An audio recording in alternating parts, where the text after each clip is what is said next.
Muy bien, un saludo alumnos de Tecnotrainer y de Multitecnología.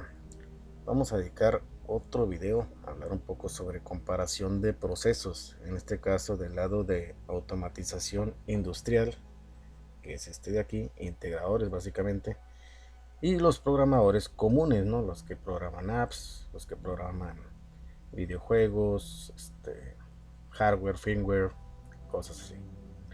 Entonces, son dos ramas, digamos, de la ingeniería y la programación. En algunas cosas tienen similitudes, en otras no.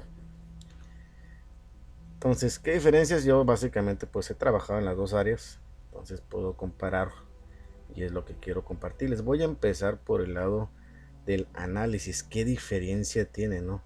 Entre procesos industriales y procesos como estos, ¿no? Que uno los inventa, ¿no? O sea, digamos que aquí se puede seguir un estándar más conocido y aquí puede ser desde un videojuego, desde la cosa más rara del mundo. Entonces, creo que por el lado del software común, apps, cosas así, la historia no está escrita, todo está cambiando. Entonces, cuando uno cotiza un software como este, sí se da más la posibilidad de que se den problemas de análisis. ¿Okay? Un problema es que tú cotizas una cosa y a medida que va avanzando el proyecto cambian procesos, cambian los alcances, cambia la tecnología y empieza uno a parchar lo que era la idea original. Entonces sí se presta mucho a cambios y, y es algo que no se puede quitar, o sea, es algo eh, imposible de eliminar porque va de acuerdo a la innovación. Entonces, casi uno cuando cotiza software de cualquier tipo, desde, no sé, una página interactiva, un videojuego, una app, un sistema de monitoreo, pues casi uno tiene que convertirse en IO, ¿no? Para entenderle al cliente qué es lo que nos quiere decir. Entonces es un proceso mucho más exhaustivo para la parte del analista o el programador. Si es full stack, pues tiene que hacer todo el.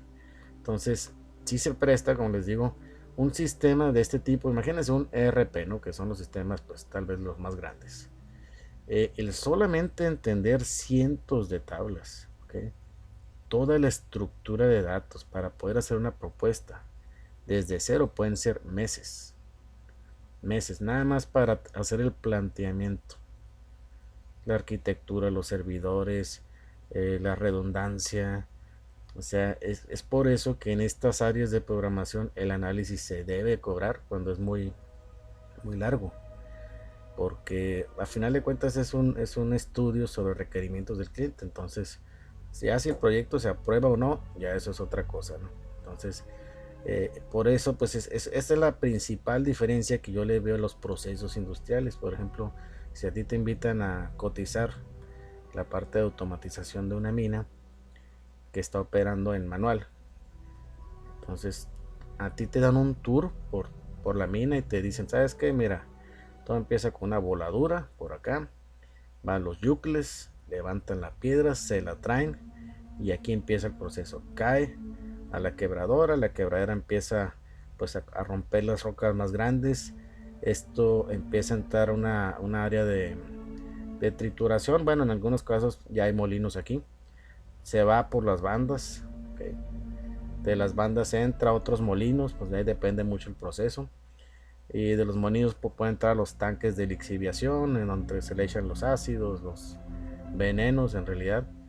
Entonces tú puedes ir a entender todo el proceso en un día, que al final de cuentas es que la piedra se haga talco, en un día.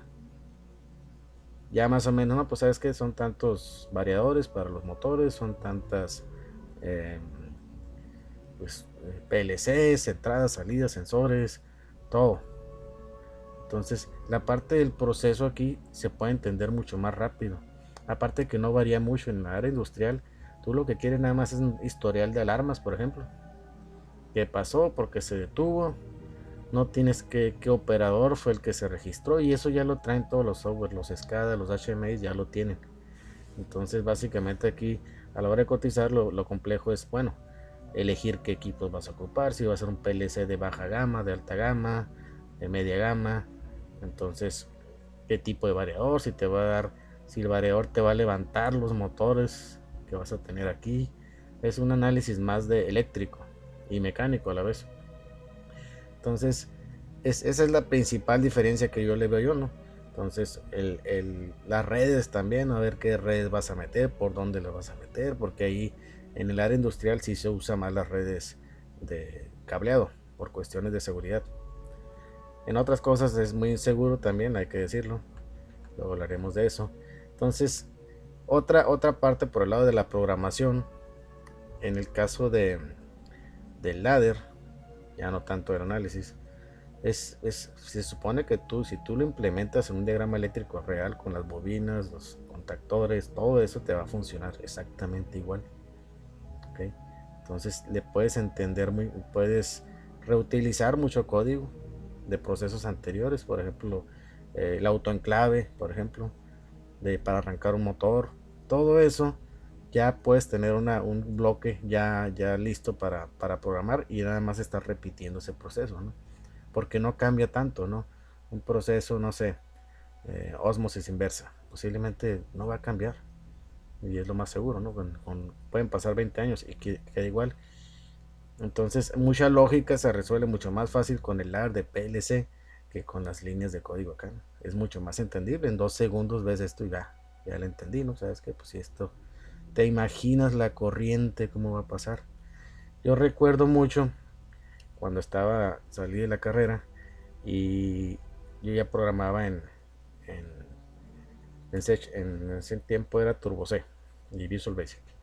Y me tocó un poquito de PLCs y me tocó irme con un proyecto allá a San Cristóbal con un ingeniero muy, muy entrenado ya en PLCs. Y nunca se me va a olvidar que llegamos a la planta y él abrió el software, ¿no? Que otro había programado, un italiano, no sé quién. Entonces lo abrió y a medida que lo iba analizando por primera vez, me lo iba explicando. Y a mí no me cabía en la cabeza cómo era que él entendía tan fácil ese diagrama, todo eso, si era la primera vez, porque pues, en el software de alto nivel, para entenderle el código de otro, quién sabe qué marcianadas hicieron, ¿no? Entonces, esa es otra gran diferencia. No es muy fácil que otro programador, si sigue los estándares, pueda entender el código que dejan otros. Y aparte, por cuestiones de seguridad, pues en la mayoría de las plantas el código del PLC está abierto, no pasa algo y que alguien lo pueda modificar. Entonces, esa es otra de las grandes diferencias. También en la programación industrial, tú te equivocas y muere gente. Haces una rutina que no tenga ciertos criterios de seguridad, ciertos eh, amarres para que la gente no pueda activar ciertas cosas, por ejemplo una banda transportadora, no sé, hornos, mil cosas. Y si no tiene eso, si el sistema no protege al usuario, pues la gente se muere. Y en todas las plantas industriales siempre hay una mala anécdota, ¿no? Una mala historia. Siempre en el área industrial se tiene que cuidar primero a las personas, ¿ok? Luego los equipos, por ejemplo un motor muy grande, si se te un variador, pues si los forzas demasiado, pues ahí. Y al final el producto. O sea, si el producto se echa a perder, siempre está configurado un poco de scrap. Entonces tú puedes reinsertar tal vez el plástico hasta la tierra, ¿no? Una mina. Entonces, ahora, otras similitudes para quien no ha programado PLCs o del otro lado, pues es casi a la hora de cargar un programa es igual como cargarlo en una app y viceversa. De la lógica se pasa al PLC. Entonces, ahora vámonos al otro tipo de programación. En el software industrial los procesos cambian muy poco. Tú puedes dejar 5 años de programar PLCs y regresas y te sientes como pez en el agua. El ladder no cambia tanto. Ah, pero en el otro software, ahí sí. Se basa mucho en modas, en cuestiones muy millennial, podríamos decir. Que sale una nueva metodología y que todo el mundo quiere andar en la moda. Por ejemplo, cuando salió el famoso UML, que era una forma de estandarizar para que la programación ante objetos fuera más entendible. Nada más que ya la verdad no conozco a alguien que lo haya implementado al 100% porque se volvía muy burocrático usando tarjetas, y era demasiado burocrático para el estilo de vida de un programador de hoy que llega en tenis y con pelo verde y 100 tatuajes. Entonces es muy relax el programador de hoy como para este método. Ahora se usa mucho el que, bueno, Steam Program ya tiene mucho tiempo, Scrum es el que anda, se puede decir medio los últimos, ¿no? Entonces, las páginas, por ejemplo, cómo ha cambiado las arquitecturas de cómo se hacían las primeras de ASP. Luego, por ejemplo, ahí me tocó un proyecto en 2010 precisamente con ASP. Usábamos las tres capas famosas con programación de objetos. Y luego ya el MVC, que también te cambia un poco ahí los modelos y los estilos. Y otro detalle, cómo los lenguajes se distinguen con mucha facilidad. O sea, en programación de alto nivel, en 5 años se muere un lenguaje y ya nadie lo vuelve a usar. Y en PLCs no. O sea, tu PLCs es casi no ha cambiado en 30 años. En serio. Entonces, eso ayuda mucho a que los integradores, por eso, un día programan Siemens, otro día programan Omron, otro día Allen Bradley, otro día Delta, porque el ladder es muy similar. ¿Okay? Algunos son más sofisticados que otros, hay que decirlo, pero es muy similar. Entonces sí hay un poco más de riesgo por este lado. ¿Okay? Que tú te puedes hacer muy bueno o fuiste muy bueno hace 20 años en Fox Pro y de nada te sirve ahora, de nada. Entonces, como les digo, ha cambiado en esta área. Por ejemplo, antes el desarrollo de software era muy burocrático también, ¿no? Aquí creo que me saltó una imagen. Pero había muchos departamentos, y todo eso fue cambiando poco a poco, ¿no? Cada vez se hizo más informal, el cliente tenía más posibilidades de ver el proceso interno de los programadores sin interactuar, siempre habría un intermediario. Y poco a poco fue cambiando, de repente se le abrió la puerta al cliente con sus peticiones, con sus metas, y empezaba a involucrarse más desde acá, y poco a poco se ha hecho todavía más informal. Casi casi es como ir a un taller, ¿no? Casi aquí se ve como muy estilo Mad Max. Y ahora pues es casi casi esto, ¿no? Llegas directamente con el programador, quiero esto. Ahí es su garage. Entonces, los conceptos como un producto mínimo viable, que es muy práctico, porque todo el software es de alto riesgo. O sea, de 10 software que sacan, yo creo que uno, si bien le va, tiene posibilidades. Entonces, ayuda mucho porque aquí siempre hay ese problema, ¿no? De que lo que quiere el cliente más lo que pasa el director, el supervisor, el analista, el programador, se convierte en algo muy diferente, ¿no? Entonces ha cambiado mucho, como digo, el programador ya no es como en los tiempos de IBM, ¿no? Que era muy formal, ahora es completamente informal, más relajado, lo que importa es la productividad, ni siquiera el título. En, Aquí un poco de historia, cuando en los tiempos de que Microsoft trabajaba para IBM, IBM le quería pagar a Microsoft por miles de líneas de código. Ellos le llamaban KDLock. Y Microsoft se enojaba porque decía, oye, pues esas 1000 líneas, no, o sea, yo te lo resuelvo con 300. O sea, ¿por qué te voy a cobrar menos, no? O sea, lo que importa es que haga el trabajo. Y tenían razón. Y ahora pues, el software básicamente es así también, ¿no?